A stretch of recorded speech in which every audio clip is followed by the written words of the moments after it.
Hey boss, I have an amazing idea for our next big game. Alrighty, lay it on me. Okay, so you know Assassin's Creed, they got like some cool stuff going on with like historical games, right? But it hasn't really been good since Black Flag. So what if we actually just made it good? Holy shit, that's genius. Yeah, like what if we actually just like made it good? Like get rid of the present day stuff and just, you know, made a thoughtful, good video game. I wonder why Ubisoft hasn't thought of that. Check out this pirate game I'm working on. It's like Black Flag, but way worse. Dude, we should sell NFTs. Hello everyone, welcome to the Troy Sturdy channel. I'm Troy, and I finally played and beat Ghost of Tsushima, or Tsushima. I'm American. Tomato, I don't know. I'm sorry. If you follow my channel, you'll know that I recently bought a PlayStation 5 after so long being an Xbox guy, and then a PC guy, but now I also have a PlayStation. That's right, I had to watch while the world enjoyed so many good games. I watched as the gaming world enjoyed Ghosts. I watched as it was nominated for Game of the Year. I watched as Xbox failed to produce anything even close to its caliber. Yes, Ghosts was one of my most desired PlayStation exclusives that I really wanted to play, and I knew I would play it someday. So 4 years later, it's happened. Let's go ahead and talk about it.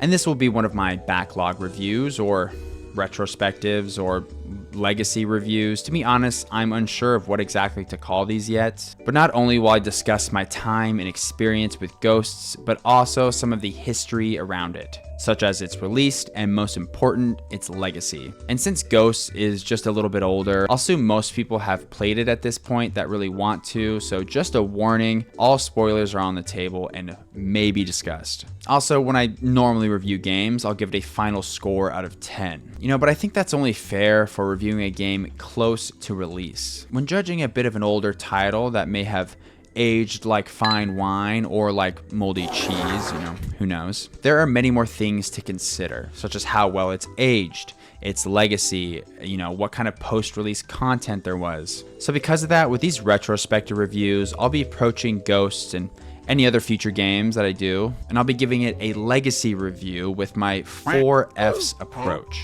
which I will go ahead and explain now. With the lowest score being 1, a failure. Pretty straightforward. This game sucked then, it sucks now, it was just an absolute failure. Don't even waste your time thinking about this game. After that is 2, forgettable. Perhaps the game was alright at launch, but just aged poorly, or maybe had like no promised post-launch support. It's just not awful, but there's no real reason to come back and play this game, so just go ahead and forget about it. Then 3, fun. This game maybe had some unique mechanics that haven't really been replicated well since, or perhaps has been shored up with post-launch support. You know, this game isn't a classic by any means, but it is fun to come back and play it. There is enjoyment there. And finally, tier 4, a fucking classic. This game was great at launch, is great now, it's a classic, and will be etched into the Gaming Hall of Fame. It's a timeless video game. Whether that be, maybe it did 1 or 2 things just amazingly good, and that really stand out, or maybe it's just a banger video game overall. We'll go ahead and discuss all these things. So without further ado, let's go ahead and take a look at Ghosts of Tsushima. You are a samurai, bound to uphold the code. To live, fight, and die with honor.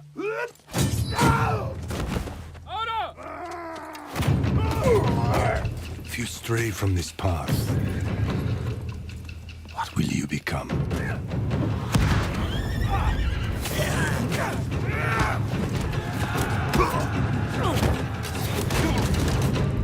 Ghost of Tsushima was released on July 17th in the year of our Lord 2020, exclusively for the PlayStation 4. Sheesh, that sucked, but it was a really good time for gamers. I don't want to say gaming because the industry had a lot of problems as a whole, but for individual gamers, we could stay inside and play video games all day. Wasn't that bad. Can't believe that was almost 4 years ago at this point, Jesus. But I also can't believe that Ghost initially released on the PlayStation 4. It was actually the PS4's last hurrah, as the PlayStation 5 was released later that year in November of 2020. However, oddly again, the PS5 version of Ghost wasn't released until April 2021. Troy's editor, Troy here.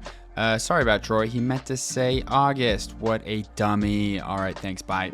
This was an odd decision by Sony, and I think that goes to show that Sony didn't think Ghost would be as much of a hit as it was, which we will go ahead and get to Ghost's legacy and success a little bit later, but you'd think that this could have been just a superb launch title for the PS5, perhaps offering better graphics and fidelity off the rip in order to sell some consoles. Alas, it doesn't really matter for us as the gamers, but definitely a missed opportunity for Sony if you're asking me. Regardless, Ghost released, and it was an instant success and a great send-off for the PlayStation 4. And according to Wikipedia, which is my source of truth, I don't care what anyone else says, Ghost sold 2.4 million copies in the first 3 days, making it the PlayStation 4's fastest-selling first-party original IP debut.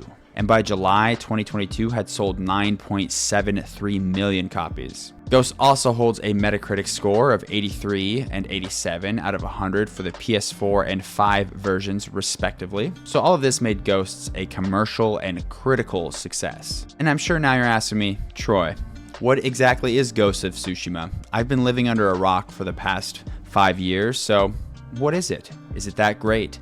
Was it the send-off that the PS4 deserved? So let's go ahead and take a look. In Ghost of Tsushima, you assume the role of Jin Sakai, who is a samurai during the 13th century Mongolian invasion of Japan.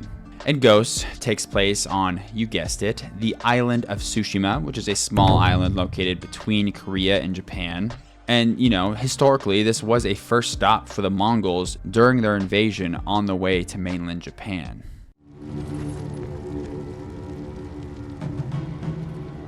I am Harunobu Adachi, descendant of the legendary Yoshinobu Adachi.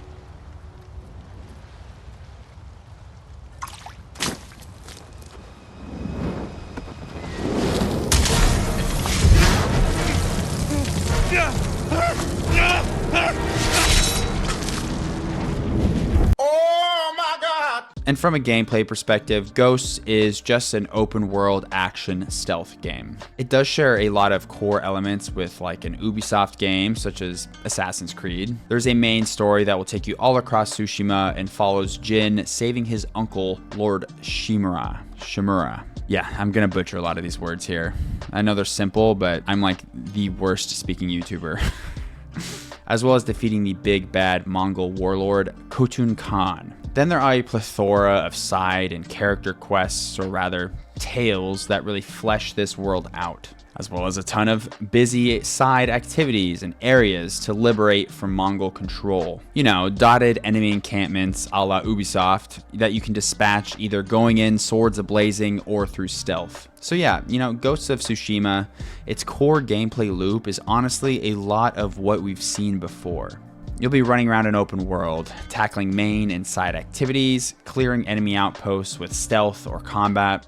But what makes Ghosts so great? Or is it even that great? What do I think about it? I played Ghosts of Tsushima well over 40 hours, beating its main story, as well as a good amount of the side content and DLC. Sure, at its core, Ghosts is nothing new or too groundbreaking, but what it is just a very high quality video game. And there are a few key things that Ghosts does extremely well that make it stand above other open world titles that might be in the same vein. And those are the combat, the story, and the visual design.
Good. Let's go ahead and start with the most fun, which is the combat, which is just challenging and deep. And I don't really like calling video games realistic because that's not really the point. They just are supposed to be fun. But Ghost of Tsushima's combat has a very realistic feel to it, in the sense that it is just very fast and visceral. You know, I'm by no means an expert in real violence, but Ghost feels like I'd imagine real violence to be. And when I say fast, it's not that your characters or enemies move fast, because they really don't. They move at a normal pace, but rather the health bars are short here, especially early on. Make a major error and Jin can go down in a few quick strokes. Early in my adventure, there were definitely a few times that I would be playing combat perfectly, take down nearly an entire encampment, and just get killed by the last bloke with a sword and a shield. However, the same can go for your enemies. So if you learn this combat and truly master it, you can methodically take down entire armies. Ghost combat isn't really an issue of attrition. The upper hand can quickly change as you or your enemies look for certain opportunities. Except for the bosses. Then it becomes a bit more of a battle of attrition as you and your enemy just kind of relentlessly trade blows.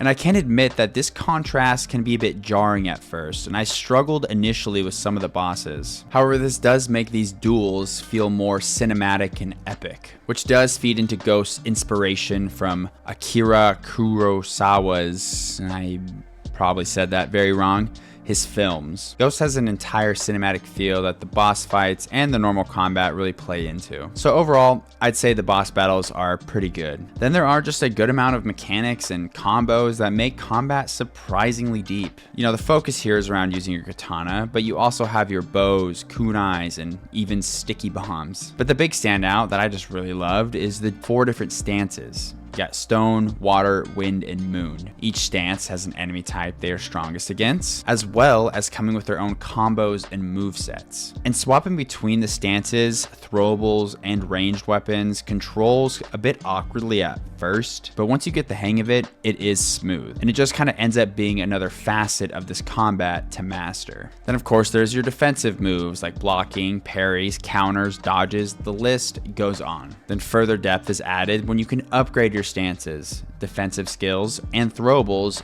through the skill tree. And these are not simple stat increases, but rather more combos and abilities. So you can see just how deep the combat is in Ghosts. There is a lot to learn and unlock. And due to the fast pace and visceral feel of combat, all of these moves and abilities are extremely satisfying to pull off. I'd say overall, it definitely takes an Assassin's Creed game, but gives it just actually deep and enriching combat, like from a FromSoft game like Sekiro, for instance, where you and your enemies both have pretty short health bars. Now onto my second reason for Ghost's greatness, the story.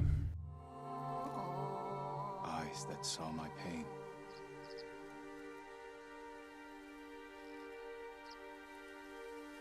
Destiny divides our souls.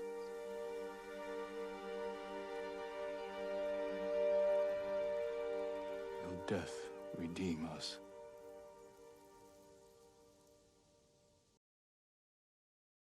And part of that story is the fantastic setting of Ghosts. You know, I don't think I'm alone when I say that feudal Japan is just an awesome backdrop for a video game. The popularity of samurai and ninja, as well as Japanese culture, shows this. Weebs unite. To see a more traditionally Western style of game that is grounded in history and set in feudal Japan is unique. And I say it's grounded in history because for the most part it is, but it does have some mythical flair to it that I really enjoyed. You know, come to think of it, Assassin's Creed kinda has a monopoly on this sort of setting and game. Why hasn't there been more third-person action historical games, where you control a singular person through a historical event or time period? I think more history-focused gamers get more out of strategy games, which I can definitely relate to myself. I do enjoy a good strategy game. Regardless, maybe Ghost of Tsushima success will open this up a bit. Working with the setting, I want to mention the story and characters, which were just surprisingly great. Initially, I did think Jin's story of internal conflict between being an honorable samurai and following in the footsteps of his uncle versus resorting to more dishonorable yet practical tactics such as stealth and trickery was sort of tacky and kind of played too hard into the gameplay mechanics. But it did quickly win me over as Jin has a compelling character arc. Seeing Jin transform into the ghost of Tsushima, eventually betraying and, depending on your choices, even killing his uncle it's a treat, which, as Jin says, is for the greater good and protection of the people, but he truly goes to some lengths. And there are some compelling companion characters here too, such as Yuna the Thief, who sort of introduces Jin to this dishonorable dark side. Then there is Sensei Ishikawa, whom is hunting for his former pupil turned traitor. And there are many more too. The story and writing in Ghosts is pretty damn good. The writing is so good, it even was able to rise above the absolutely terrible cutscenes and facial animations. Just take a look. Don't move. Sensei Ishikawa. Lord Sakai's boy. You survived Komoda. We could have used your bone. I was on my way when bandits attacked me. Are you expecting them to return? A samurai is never caught by surprise. These animations are so stiff and awkward, they look like they're from like a 2008 video game. You know, that's just one fat blemish that is otherwise on a very beautiful looking game. And speaking of a beautiful game, that brings me to the final pillar of Ghost's success, the visual design. Oh, it's beautiful. Blue hydrangeas like the musician mentioned. They must be close. Huh. Strange. That tomb is cracked open. Just the overall presentation of Ghosts is a feast for your eyeballs. From the minimalist art design to the overly saturated color palette, like just look at this rolling hills of red flowers. I lost control. By the time we set up in Kushi, I wasn't in charge. That is the most red I've ever seen. It's so striking and just beautiful and just so red. Going back to the minimalist art design, when traveling, there is no UI. You know, certain bars or meters will show up only when necessary, such as when an enemy is close to death in combat. But you know, having minimalist UI just makes traveling through Tsushima so immersive. There are even gameplay mechanics that help reinforce this and just keep your eyeballs on the world around you. There is no compass or mini-map in Ghosts, but rather Jin follows the wind when searching for his next objective. Or there are specific birds that can lead him to certain secrets. So what Sucker Punch did was they took the common UI tropes of an open world action game, you know, having markers everywhere and following the breadcrumb trail, and baked them into the world design. I just love it when a game has smart and minimal UI like this. Another great example and a personal favorite of mine is Dead Space. How the health bar is integrated into Isaac's back and on his armor. It's all just so cleverly designed. So like when a streak of blood spurts from an enemy's neck and covers the wall next to his collapsing body, you notice it in very gory detail. Ghost is just directed in a way to highlight these sort of moments. It also helps that from a technical standpoint, the graphic fidelity of Ghost is pretty damn good. I played it on my PS5, and so I'm not really sure how it looked or ran on the PlayStation 4. I'm assuming the same, or at least close. If it did, then that's fucking damn good. Like for PlayStation 5 standards, Ghost graphics are pretty good. But for a PlayStation 4, this is just like phenomenal. Either way, it's not really the graphic fidelity that helps Ghost stand out visually. It's really all in the art design. But yeah, that is what makes Ghost great. Now, I do want to quickly mention a few things that I maybe found a bit lacking. I already mentioned the cutscenes and the facial animations. Hopefully for Sucker Punch's follow-up, they can use some mocap. Another nitpick is the stealth gameplay, which isn't awful, but compared to the combat, isn't nearly as deep and fulfilling. Ghosts doesn't do itself any favors by having your options be this just absolutely amazing combat system or just like slightly above average to average stealth. Like, it's good, but there isn't anything cool or interesting to say about it like I can with the combat. The stealth is just a bit rudimentary, and the enemy AI is easily exploitable. Jin can climb on rooftops or slip through cracks in huts and buildings. He can climb on some rope and air assassinate people. Of course, there is your standard super hearing button that allows him to see enemy positions through walls. It's just all elements we've seen before, which again isn't awful, but just isn't as exciting and innovative as the combat. I will say though that methodically assassinating an entire enemy encampment is still satisfying, and I did still engage with it quite a bit. Now let's go discuss Ghosts of Tsushima's legacy, potential future, and give it a final rating using my 4 F's approach. It's still too early to definitely say what Ghosts of Tsushima's legacy is, but we can hypothesize with what we have so far. Ghost of Tsushima is a darling child of PlayStation gamers, and I can see why. It's a very unique take on not only an open world action game, but also stands out amongst PlayStation exclusives, which during that time period were known for their very linear story heavy experiences. And Ghost does share a lot of DNA with that, don't get me wrong, but it gave you a very beautiful open world when the open world craze was beginning to make eyes roll. I think it's considered the pinnacle of the PlayStation 4 generation, not only because it released at its very end, but because from a technical standpoint, Ghost showed us the absolute limits of the PlayStation 4. And you know, I haven't played all the PlayStation 4 games. I have played like God of War 2018, maybe a few others, but correct me down below if you think I'm wrong here. But also from a design standpoint, it nearly perfected and innovated a growingly stale open world formula, which some PlayStation 5 games still haven't figured this out. So because of this, for me, Ghost of Tsushima will go down as a fucking classic.